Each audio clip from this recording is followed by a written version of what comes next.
Fast niemand erkennt dieses Summen sofort.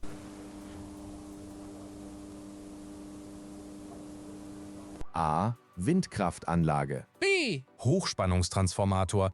C. Klimaanlage. Du Notstromgenerator. In 5 Sekunden erfährst du, warum dieses Brummen Tag und Nacht zu hören ist.